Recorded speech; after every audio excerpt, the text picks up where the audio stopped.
यस्य श्यामला मातरम वंदे मातरम वंदे। पंजाब में विकास की यात्रा को गति देने के लिए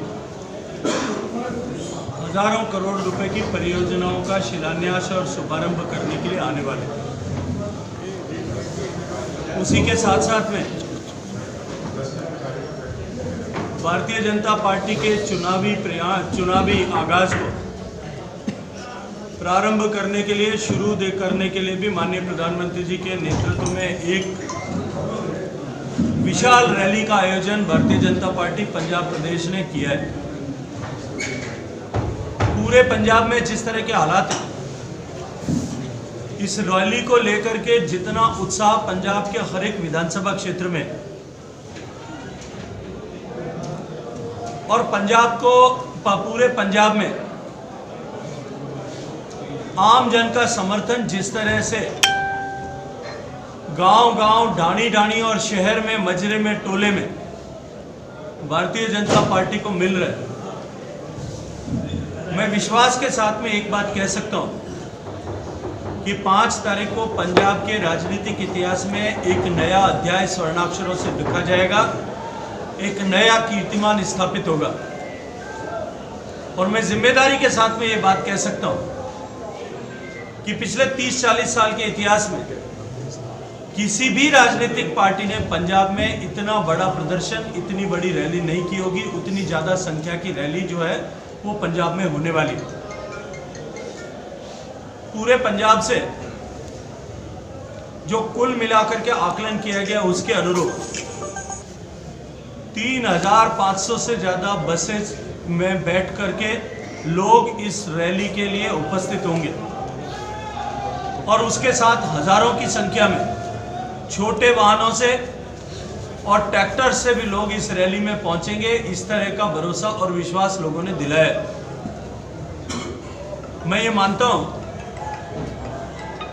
कि इस रैली से जो चुनाव का आगाज, चुनाव का बिगुल भारतीय जनता पार्टी फूंकने वाली है, उस दिन उस रैली के समापन के साथ में पंजाब के इलेक्शन को एक नया नैरेटिव मिलेगा और पंजाब के आगामी चुनाव में भारतीय जनता पार्टी और भारतीय जनता पार्टी का गठबंधन पंजाब लोक कांग्रेस कैप्टन अमरिंदर सिंह जी के नेतृत्व में और आदरणीय सुखदेव सिंह जी ढींडसा साहब के नेतृत्व में संयुक्त अकाली दल ये मिलकर के भारतीय इतने वर्षों से लगातार 1.5 गुना एमएसपी लाभकारी मूल्य पर दिए। अब माफिया की बात आपने स्टेज पर भी की।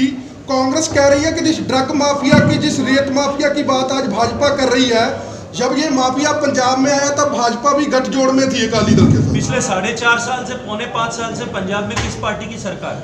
वो बोल रहे जब माफिया वार्ड यहाँ में आया तब। जब सरकार 4.5 साल से किस पार्टी की है? उससे पहले तो आपने गठजोड़ की थी। उस सरकार ने उसको तोड़ने के लिए, उसको रोकने के लिए काम क्यों नहीं किया? प्रश्न तो मेरा यही है। शेखावत जी, नहीं, आपने शुरू किया और ये जिसने शुरू किया उसका पाप उसके सिर पर रहेगा।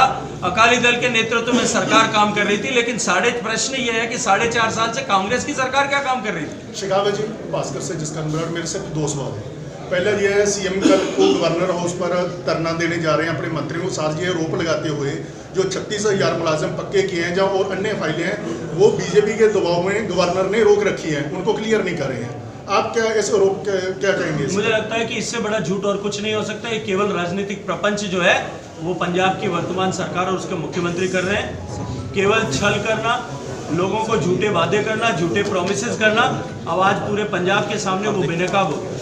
आज सुखबीर बादल का बयान है कि जो भाजपा में जा रहे हैं वो सिक्की को दाग लगा रहे हैं।